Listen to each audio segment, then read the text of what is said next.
Hey guys, I'm Tabor Klingelsmith, Director of Baseball Youth. Head to GuardianBaseball.com to check out our amazing selection of awesome batting helmets.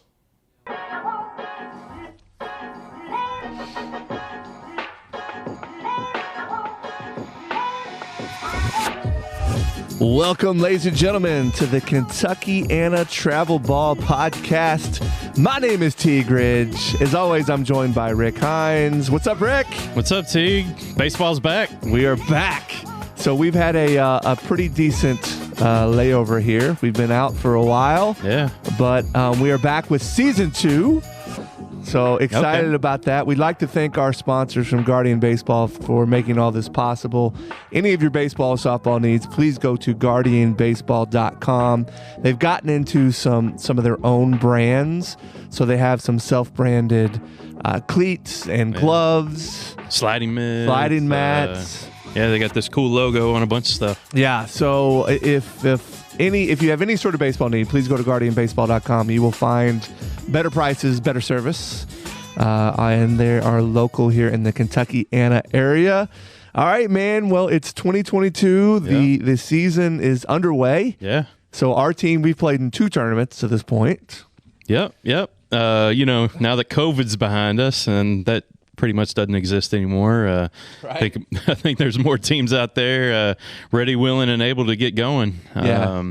I know there's a few teams, a couple of the big dogs actually in our age group that haven't even started playing yet. Yep. Yeah, and it's kind of hard around this time. You know, we talked to a couple people from Indiana. It's their spring break right now. Right.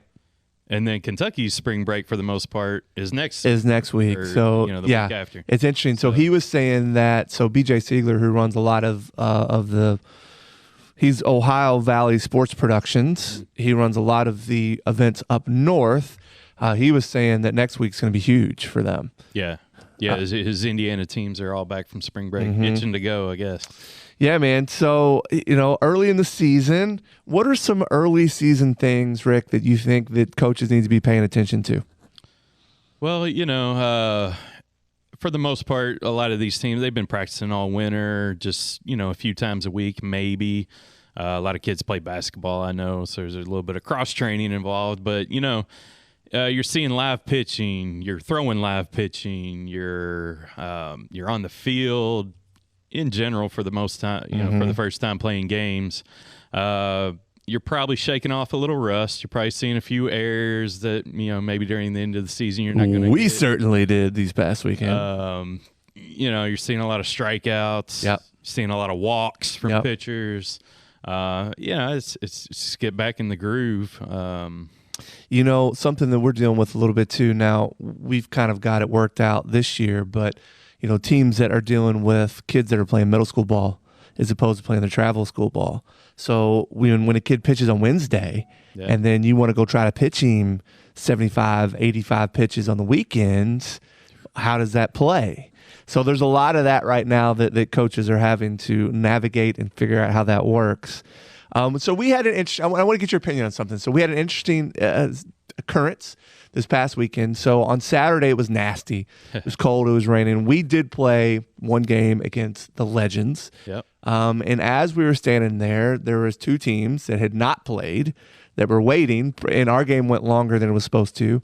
So they waited and waited and waited. I felt like they were there our entire game waiting. Exactly. And then as soon as our game's over, they said, tournament's off. Tournament's off. Today's canceled. Come back tomorrow.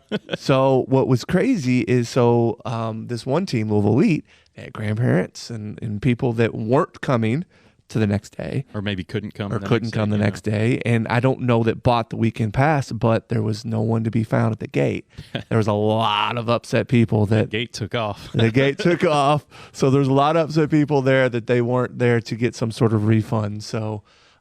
that was an interesting deal there this past weekend. Yeah, and I know for me personally, if I was in that situation, I'd be a little heated. I mean, because it's not cheap to get into these tournaments. Yeah, and there was some interesting comments being made. Now, if you did get the weekend pass, they did a great job of getting all the games in. They did. They shortened because all the games did get in. They shortened them a little bit. It's a good point. Which. Actually, in our case, I don't think it affected us quite as. No, it didn't affect us at all. No, because we're a pretty quick moving team. We ended up getting a lot of innings in. But no, it really didn't affect us at all, like one bit, because we got all of the games in that we were guaranteed. We ended up playing 5 on the weekend. Yeah. So no, I'm totally with you on that. But it did for that. I felt for those couple teams that had stood there for an hour in the cold and rain. Their fans stood there, and then it was just, I'm sorry, we're out. A lot of wasted time there. And look, from a tournament organizer, it's a tough spot. It is, right? Because the field was iffy. Now for us, so actually, I don't think it was the tournament. I can't fault the tournament organization. It probably has more to do with the parks. They're making that call. I should have made that comment. Yeah. So absolutely, they're making that call. It was funny because a guy walked out during our game, like in between an inning. It was really weird. He walked up to the mound. We're like, "Who is this guy? Should we be concerned?" I mean, it was just kind of weird. He walked out, and just stood in the middle of the field, but it was looking at the base pass, and it was a sloppy track. Yeah. And for us, we're very fast. We want a fast track. We like heat. We like it hot, and we don't play good when it's cold and sloppy, and that's just not our game. And we struggled that day. But then Sunday was nice, and had a really good day on Sunday. So, yep. We had a couple interesting things happen. I want to bring up that, if it happens to you in your game, what happened to us, and maybe you can navigate a little bit better. So we had a situation on a balk where we were pitching. Actually, my son was pitching, and they said he blew through it. So they said he didn't pause. So there was a guy on first, then a guy batting. So I think he was on second, actually. Maybe second. It doesn't matter. Regardless. There was a guy on base. So Talon came in and they said he didn't pause. I thought he paused, but he didn't pause. And so when they pitched, he called balk kind of in the air. And this was the home plate umpire. And he calls balk. Well, the kid hits it. Yeah. Hits at the right field. Hits at the right field. And the kid had no idea what to do. So he just kind of stood and looked at the umpire. Nobody had any idea what to do. The ball just kind of rolls out there and everybody just stood there. Right. Well, eventually our guy picks up the ball and throws over the first, and they were like, no. So they said the offense gets the choice. Right. So they either get to choose the balk or the results of the play. Now, the results of the play would have been an out because the kid never ran. Right. So obviously they chose the balk. Yeah. But they did tell us, and then these particular umpires were like, no. You can't count that as an out. If they want first base and have first and second, you can do that. Well, the coach, which was Vipers Kaufman, and he was like, no, man, we'll just take the balk. It worked out. It was fine. But I thought it was interesting. I'd never seen the choice thing before. Yeah, and, it could work to your advantage because obviously we were kind of stunned and kind of stopped everything. So if you're ready for that as an offensive team, I mean, you could take a huge advantage of that.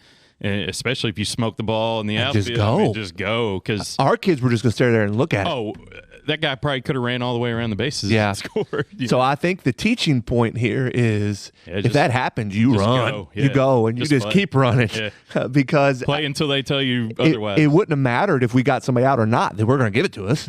Right. So it was like, all right, you just run. I mean, you can get yourself in a pickle or whatever. But I thought that the whole thing was interesting, how it all kind of went down and how it played out. Advantage to the offense there for sure. Yeah, and the balk rule, it gives the offensive team the option of accepting or declining the balk by the opposing pitcher. Yeah. Again, the kid hit it. He didn't run. We didn't play defense. So thankfully the right decision was made, and they just gave the balk and advanced the runner. But it would have been really interesting if that kid ran. Oh, I know. Yeah, because I don't know. Because at that point, you take two guys on base, right?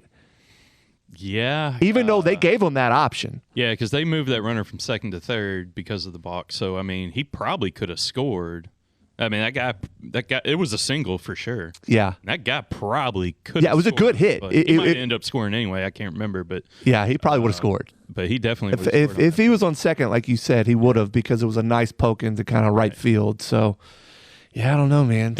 And for these younger coaches, younger teams getting started in kid pitch, I know they're pretty lenient at 9 and even 10U when they're starting out with balks and stuff like that.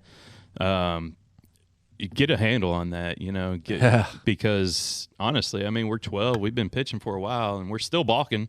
Yeah. Now, it's kind of questionable in my opinion. He was saying he wasn't engaging he was separating his hands before he was going to the plate or something. He right? said he wanted him to hide the baseball. It was interesting. The umpire said, look, I could see the baseball the whole time, so I don't think he actually ever put the baseball in his glove. I think he just kind of came set with his hand to the right, glove to the left, and then he pitched. Yeah. And they said, no, we need you to see you hide the baseball. So I thought that was interesting. But, again, most of these umpires are pretty good about teaching that. Right. And these guys did. This one umpire came over after the fact and tried to teach our pitcher what he was seeing. Right. So again, and I was impressed by the opposing coach because he took the rule of like, hey man, look, we'll just take the balk. We're not going to put the guy on base because he was kind of confused too. The whole thing was just kind of a confusing thing. Another thing that happened over at New Albany Little League, they have the orange bases, which is the outside base at first base. Safety base. Right? Safety base. You see it a lot in softball. Did a ton in softball. It helps prevent that collision at first base that could sometimes happen. And look, man, I'm all about the safety base. Yeah. But we had an instance where it was clear as day to us. So the throw was a little high and deep, and this was we were on offense and the opposing team was on defense. And we felt like the kid's foot was on the orange safety bag, on the outside of the orange safety bag. We felt like he came down, that foot hit. And they called him out. And we were like, wait a minute, he's got to be on the white bag. Right. And there was some argument there. And eventually the umpires didn't want to change the call. So eventually they said, we think he was on the white bag, which he clearly was not. Because that orange bat, that safety base is in foul territory. Correct. It's past the foul line. It's on the other side of the real base. After looking that up, you have to be on the white bag to be out. Makes sense to me. For playing as a first baseman. Yeah. Now, the umpires... It's a tough call. The umpires didn't know quite what the rule was, so I think they just said, well, he was on the white bag. Well, he clearly was not. Yeah. But, again, that's fine. And this was one of those things, kind of a learning instance there for us as well. Another thing that came up, and apparently the rule has changed on wearing sunglasses as a pitcher. Oh, yeah. Yeah, I was surprised by that. Yeah, normally, so you get out there on the mound, you got to take everything off. You can now, but and this rule is a little bit objective because it says that if you have anything reflective on your glasses that will distract the batter, you cannot wear it. Now, if your sunglasses are non-reflective or are not distracting to the batter, you can wear them. Aren't like 98% of the sunglasses reflective? You would think, right? Type, but still, you can wear them on the mound if they're not distracting the batter. So even the reflective thing is objective. I guess. So it depends on, if there is issue with that coming from. Now, I guess if you're a batting team and it's reflective at all, you can say it's distracting me. And that's fine. But if they're not reflective at all, you can wear sunglasses. Thought that was interesting. That is interesting, yeah. So that was another thing that kind of came up. The other thing with the pitching came up, it didn't affect anybody, but we have a few kids that wear like the camo type undershirts. Oh, yeah. And, they got little specks of white every once in a while. So when you're pitching, obviously we know you can't wear the plain white sleeves. Yeah. It's a distraction. It, hides the baseball a little bit. But you also cannot wear the camo. The umpires told us it must be a solid color. And not white. Yeah. I thought that was interesting too, which makes sense. I get it. And, certainly nothing we argued, but it was... Again, these are these things you learn as kind of you come up through the different ranks here. You don't want to be out there in 40-degree weather having your son take his white undershirt off. Now, it's been fun, but I tell you what, man. So now that we're in 12U, the game's changed a little bit. So I remember talking to Brad Harp last year, and Brad was the 12U Wild Things coach. Right. And he was like, oh, yeah, we've got like 60-something home runs on the year. We had like one. We're like, what? And I was like, that is insane. Well, I can see it now. Yeah. So these kids are a little bit bigger, a little bit more mature. And depending on where you play, I mean, home runs are going out left and right. Well, and you're playing on some short fences every once in a while. So, I mean... Yeah, it's not uncommon to see a kid get up there and hit. At the time, I was like, dude, Brad must just have a bunch of just hosses, right? Right. But I get it now because it's just as a 12-year-old, you're still playing on that same field that we were playing on as 11, right? And these kids are a little bit more mature. Their bat speed's higher. Well, we're seeing faster pitching. We have like 3 all season. Seriously. And now we have, like 6 or 7 already? 6. I think we have 7 after, and that. And we after almost 2 had tournaments. a couple more, too. Oh, we should have had a couple more, that hit top of fences type thing. And boy, man, I saw Jalen. Now, so we've often talked about this kid because he's a physical presence. So he is the Indiana Bulls South White team. Yep. And it's Jalen, what's his last name? Henderson Wells. Yeah. The kid is a stud, man. I don't know how tall he is, but he's every bit of 6'2", 6'3". I think he's he an grew 6 athletic inches since last month. Athletic freak. I mean, the kid is fast, athletic, Sneaky throws kid. well, moves. He hit a ball this weekend. I mean, I think it's still in the air. I don't even understand. Like, I really think it had been out on most major league fields. I mean, this kid's 12, Right. and he is just hitting just bombs. Now, we saw a kid that we had not played until this year because now we're in this AAA schedule. Vipers Kaufman has a kid with last name Kuiper. Man, he hit some just missiles. I mean, we intentionally walked it a few times because we weren't trying to give him that opportunity. But, Yeah. man, he hits the ball hard. And there were a few other ones. I don't remember the kid's name, but the legend, Spencer Grader's team, they had a kid. Will McKnight. Yeah, he hit 2 on us that were just missiles. Yeah. So, it's interesting now. You're seeing these kids, and I had this conversation with Rick Arnold, Trinity's baseball's head coach.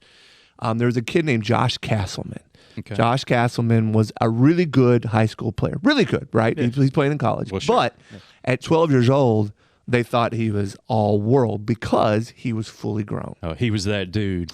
And actually, there's some underlying things to that. Josh Castleman actually had gone through testicular cancer at a young age, and he was on hormones and testosterone and a lot of different things that kind of made him grow Develop earlier. a little quicker. Yeah, but at 12 years old, he was just He's a man amongst unbelievable. boys. I mean, home run every time, throwing it faster than everybody, but he was also just so much bigger than everybody else.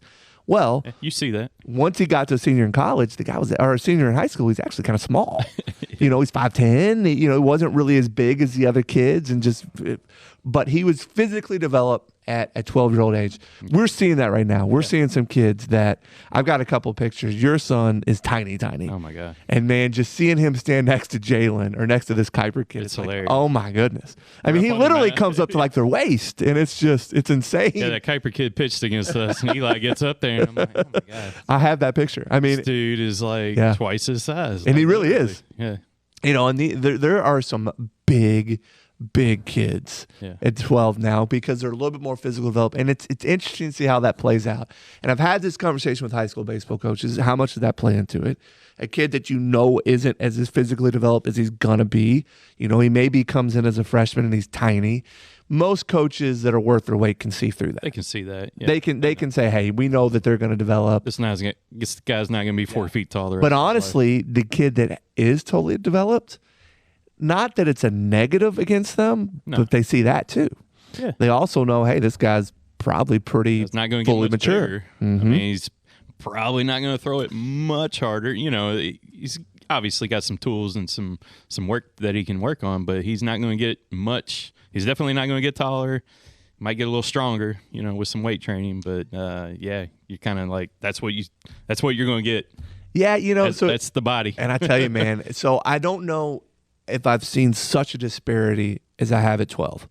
Like 8, 9, 10, they're all about the same, Yeah. right? Every once in a while, you get the Well, bigger you kid, get like a Bryson Betts Maybe. that's taller. His dad's tall, so Betts is a big kid, and he's going to be taller. Yeah. And Betts is still a big kid, but everybody especially else their is age. kind of, But man, every team except for us has like that one kid that's just a man. It's like, yeah. good grief, that dude is just huge. Yep.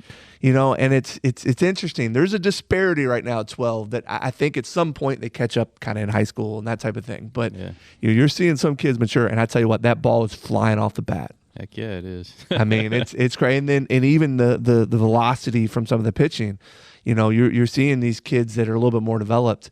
It plays a huge part in how successful you can be at this 12-year-old Yeah, age. and I heard that 12U age is kind of that, if you're that bigger kid, it's going to be fun for you because you're You're playing on the smaller field still. You're swinging. You can swing a lighter bat. You can swing a drop 10 still. And when you're pitching, you're closer to the plate. So if you've got velocity, you could be dominant. So it's kind of a fun age for most. So we did speaking of 12U, so we did just kind of try to test it. We did a coaches poll. Yeah. So we did a Kentuckiana Travel Ball Podcast coaches poll. And it worked out really well. We had a lot of really good engagement. Most of the coaches that were represented in this top 25 filled out a poll. They voted. Okay. And it was interesting. So your 1, 2, 3 was pretty evident. Yeah. And there was a pretty big separation between J-Town Strike, Vipers Floyd, and Indiana Bulls South Black. Yeah. Which is interesting. So our first tournament, we were in a tournament with the Indiana Bulls South Black, and they actually got beat by a team we played in the championship game, lost by 1 run in kind of a stunner type game. It was an awesome game. Mm-hmm. They've got that Jackson White kid who's a big time pitcher. Yeah. Normally they don't lose when he's on the mound. They did lose to that Dragons team when he was pitching. So you have those 3 teams that are kind of a notch above. Mm-hmm. Then you have KBC West that was right there. You have NV Stars is right there. Vipers Kaufman was right there. Central Kentucky Dirt Dogs, Ironman Prime, Louisville Legends, Indiana Bulls South White, Louisville Elite, RBI, Wolves. So you had a lot of those teams, the Black Mambas, were all kind of in that 1 to 15 mix. Oldham County Knights were in there as well. Okay. So we've seen quite a few of those teams early on. Sounds like every team you rattled off we've at least seen, except for I don't think J-Town Strike and Vipers Floyd have played yet. Yeah, J-Town Strike, from what I've heard, got a little bit better. They added a kid that was playing up a division. Now he's playing down with his age group, who was really good when he was playing up a division. So it'll be interesting to see kind of how all this plays out with, who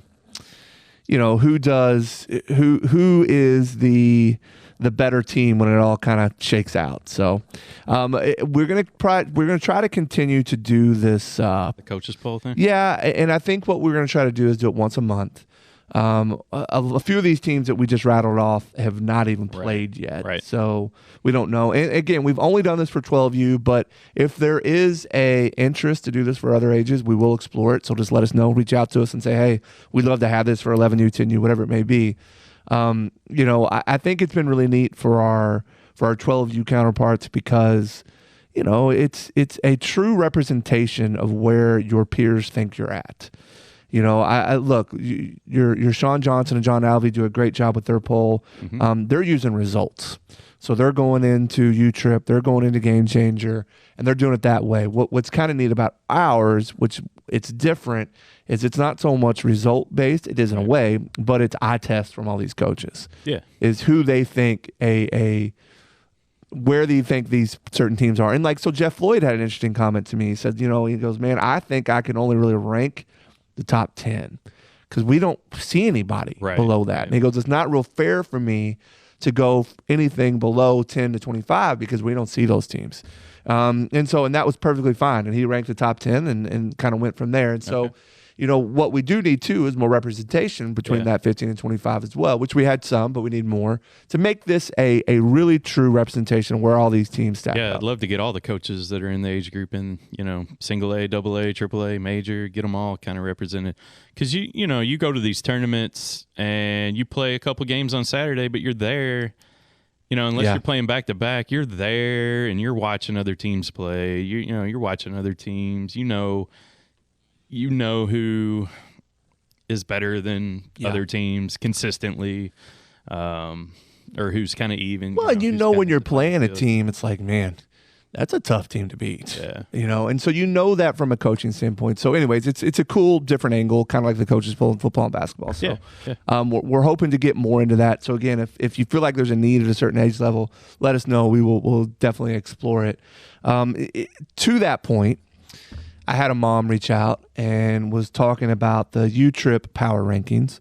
And I also saw somebody post something up on the one of the forums on Facebook. It may have gotten taken down, but man, look, in my opinion, those power rankings are so bad. and so off, and not even close to being anything to what's some true. kind of computer algorithm, but I don't know how. But there's teams that aren't even teams anymore in it, and it's weird. Like it's just so listen. If you're looking at the U-Trip power rankings, you're looking at the wrong thing because it's zero representation of what's actually out there. Yeah. Now your points, it's a little bit different. Now your points can be skewed because you can go win a double A tournament or a single A tournament and have a bunch of points, and then you got more points than a triple A team. I don't know if that's representative as well either, but again, this is why I think our solution with this coaches poll is going to be really good. So. We're talking about youth baseball, so yes, it's just, preface that with it's just for fun. It is absolutely just for fun. It's growing up, and these kids even today they see these polls of where like their favorite football teams ranked. My son asks me all the time, where we ranked. Yeah, and this season's been a little hard, but because I'm a U of L fan, but, said, we're not ranked, buddy. But, rankings is just kind of it's a fun thing for the kids to, kind of just, we're number 10, whatever. But and from a coaching standpoint, you know what you're getting into too. So you can kind of look and see, okay, well, gosh, we're playing a team that's ranked number 2. Obviously, these coaches respect this team. And so we did a point system, and however many points you had kind of just ranked you straight down the thing. So it worked out really well. We even showed you how many first place votes each team got. So again, we hope to do this about once a month. And if there's any other age divisions you guys want us to try, please let us know. Rick, so this is kind of a funny thing. Every time as a head coach, you do an umpire plate meeting. Okay. Oh, yeah. So you go up with the other coach, 2 umpires are there. Right. One of the questions they always ask is the umpire will ask you, is your team properly equipped? Okay. And of course everybody says yes. Right. But I started thinking about that a little bit, and I'm like, I wonder what that means. And so I kind of looked into that some, and the only thing I could really find, other than obviously if you have an illegal bat, which I don't know that a coach is going to be like, yeah, we got 2 illegal bats over there. Right. Obviously an illegal bat's not legal. I think they mean you got to have a hat. Yeah.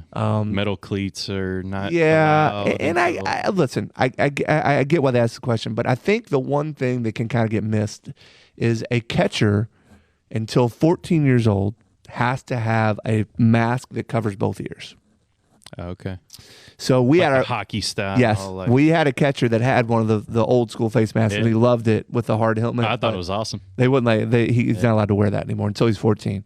The other side of this is, as a batter, you have to have double ear protection. You cannot have if you're a left-handed batter, you can't have one that's like the major leaguers. Yeah. Not covering the right ear. Huh, okay. So those are the 2 things that I guess if you're doing that plate meeting when they're asking, I guess you got to make sure that your kids both have those 2 things. Other than that, man, I don't know that any coaches are going to be talking about. Yeah. Do they check the bats? Like, what's the procedure there? Yeah. It's funny. I got a little bug in my ear after this weekend about a team maybe having an illegal bat. Ooh, did we play? Yeah. And I'm like, well, I didn't notice anything.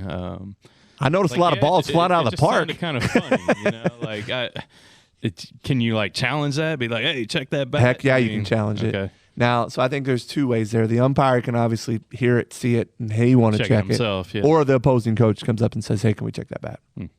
So I certainly think those are the 2 procedures. I remember when we were in Little League, there was a couple times we had to set all our bats out on the fence. We did. And the umpire would walk through. Yeah, and well, and that, look, and you're looking for stamps and the U-Trip stamps and that kind of stuff at that point.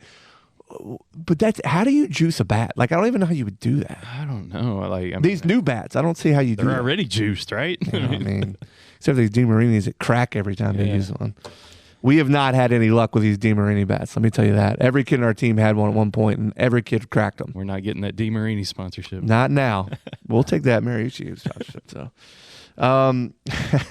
So one more thing here.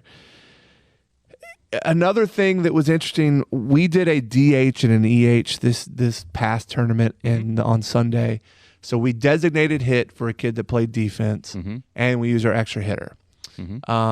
there was a little bit of confusion on what that DH could and could do. Now, the kid that is playing defense can come in and bat or pinch run, but that DH who is hitting is then technically subbed out of the game, but can sub back in because he's a starter. Okay. So let's say you sub your DH out and let the kid that was playing in the field hit. Okay. That DH can actually come back and hit again. Okay. How many times can you do that? Once. Just once. So a starter can be removed from the lineup. So once the DH comes back in, then they got to go play defense, right? Yes. Okay. Yes, because your sub, so to speak, Right. then becomes that player. Correct. So you can put a starter back into the game once, but then that sub basically is burnt. So the DH is essentially the starter. Yes, correct. Because it's all about the hitting lineup. Correct. It's all about the hitting lineup. So that was something that was kind of interesting that came up this weekend too. There was some debate on how we could and couldn't use that DH. Yeah. So. And then courtesy runners. Let's Now, touch on that. Yeah, We've had a courtesy few- runners. Look, so if you have subs, so like in our case, we were playing 10 but had 12. One of those two subs has to be your courtesy runner. Yeah. You have no other choice. Right. Now, if you use two courtesy runners back to back, then it has to be that last batted out. If you get to, but you wouldn't even. I don't even see a situation how you could get to bases 3 loaded or something. Yeah. Yeah, but it has to be Your pitcher and catcher your behind it, sub. yeah. Now, if you have everybody batting, so if you're roster batting, then it can be that last batted out. Right. And you've got to pay attention to coaches because they will try to manipulate this rule on you. We've been down that path. So Either not knowing or just trying to get one by you. right. Look, and it's probably more of trying to get every kid some ample playing time, not so much trying to take advantage of a rule. But at the same time, that courtesy runner has to be last batted out or substitution. And you can only courtesy run for your catcher or pitcher. Correct. Yeah. It's the rule is to help speed up the game. So, Yes. you can go run for your catcher and he can go in the dugout and get his gear on. Now, Ready. depending on what umpire you run into, sometimes that's of record. So you have to have played that inning and established a pitcher or a catcher. Sometimes they don't care and they just say, okay, well he's pitched. He's going to catch next inning. We promise. And you put him out there, and it is what it is. Most umpires go Most that direction. umpires don't even care Or pay attention. It's up to that other coach to kind of keep tabs on that. Yep. Rick, before we get into a drill that I want to describe that we have been doing here lately, I do want to tell you that, obviously Rick and I are part of Tau Grace Marketing, which is a full-service marketing agency. We have got into team pictures. And how our process is we will take pictures on front of a green screen.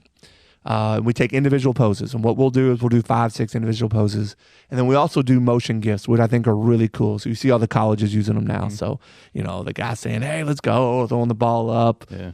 Trinity loves them. Hit a 2-run home run. You get a kid right flinging his bat. So part of our package is not only do we do the team composites and the cool photos with the cool backgrounds and everything else, you also get the gifts. So that's kind of how we're setting ourselves apart as an agency. There's a ton of people that do it. A ton of people do it really, really well, especially in this area.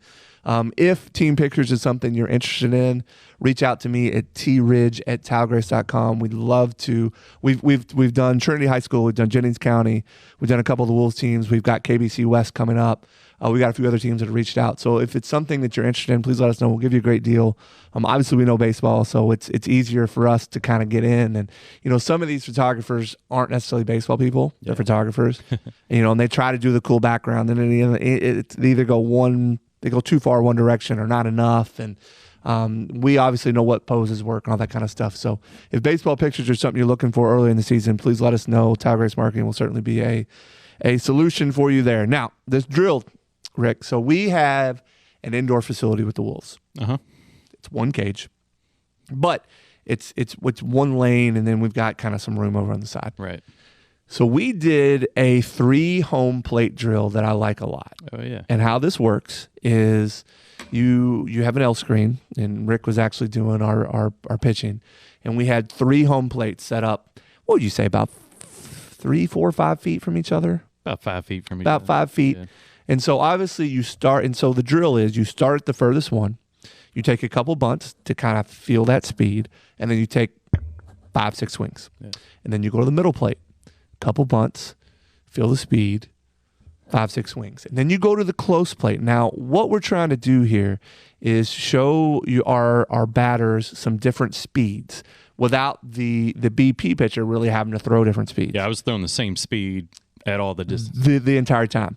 So obviously when you're further apart, it's going to be slower than when you're closest to the BP pitcher. So it worked out really well. And by the time you got to that closest home plate, it was flying in there. Yeah. And it was representing, a pretty good fastball. I'd like to know the equivalent of what kind of speed they were seeing. Yeah, well, it was coming pretty quick. They were only about 10 feet away. And I tell you what, and I really feel like we only had done this drill once, and we did it right before this past tournament. I really feel like from a speed recognition standpoint, we did a lot better this tournament than we did in our first tournament.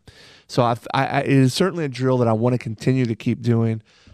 We also had one station we do a rope bat drill where we use these things called smush balls, where there's these little squishy balls.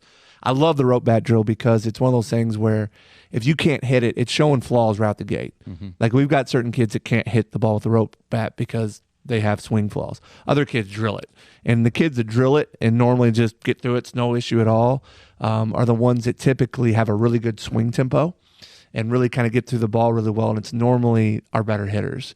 It's something we used to use in golf is basically this thing where you had a grip, a string and a ball and this kind of rubber ball in the end, and you would take a backswing and you let it wrap around you, and then you'd come through.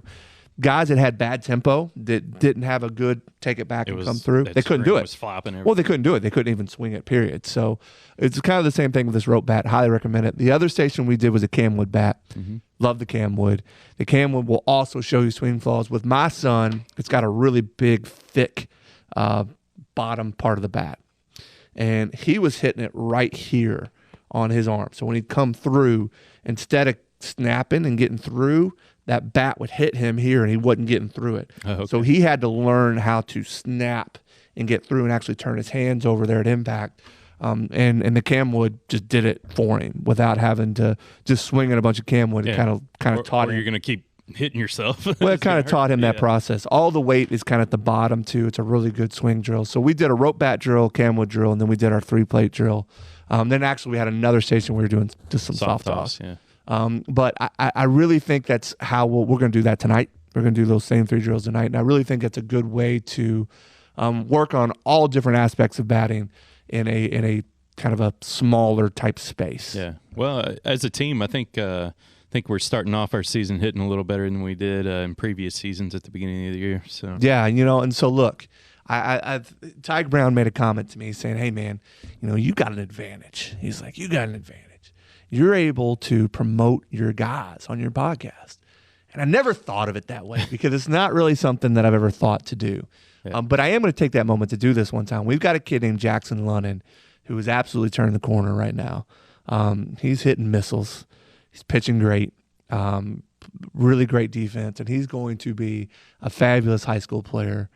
We got a couple other kids. Our catcher, Jacob Gilkey, he's a stud catcher. His batting hasn't been there yet this year, but it will be. We saw it last night in practice. He was hitting nukes in practice.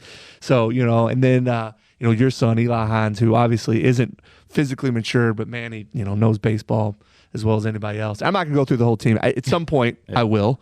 I'll go through our whole roster, but I'm going to kind of highlight 3 of them today. But, these are kids that high school coaches certainly need to be looking at because they're going to have an opportunity once they get to that level to really do some damage once they get there. And I tell you, man, Jackson's been fun to watch this year. So in our first term, he had 4 home runs. Right. He's pitched fantastic. He's really one of those kids it's turning a corner in a maturity phase and some other things, and it's going to be fun to watch. From about these bigger kids, he's our bigger kid. Yeah, he's the biggest kid in our team. Well, he's a 7th grader. He's a little bit more physically developed. He's a 7th grader. You hear his voice changing. Yeah. There's some things there. Oh, I hate to hit decline on this one. That's a big client that I don't want to hit decline on, but I'm going to have to. I'll call you right back, sir. So Rick, that gets it for episode 1, season 2. Good start. What's really cool is last year we had Dan McDonald, Keith Madison, Chris Burke, Brandon Geyer. You go down the list, man. We had some Rick Arnold's. Andy Porta. We had some awesome guests last year. If you're listening or watching, give us a shout. If you want to come on and talk baseball with us, I don't think it's too painful. Dalen Lyle. Be all right. Absolutely not Yeah, too it painful. was- So we plan on having a lot of more. Look, that's the value, right? Is having guests here that can bring you some things that you maybe aren't thinking about. Bring you some value, bring you some things you can take to your teams, your practice. So we will do that all season long. We promise. We're glad to be back. Yeah. Glad baseball is back. Oh, yeah. Yep. Good luck to Baseball's everybody playing this weekend. We will be playing again with the HRBT ELS March Madness. Is that what it's called? back. Yeah, that's what it's called. So we'll be over in New Albany. Is it Or New Albany? Jeffersonville. Jeffersonville. Looking forward to it. So any questions? If you want us to do any of these polls for any of these other age divisions, just let us know, and we'll see you next week.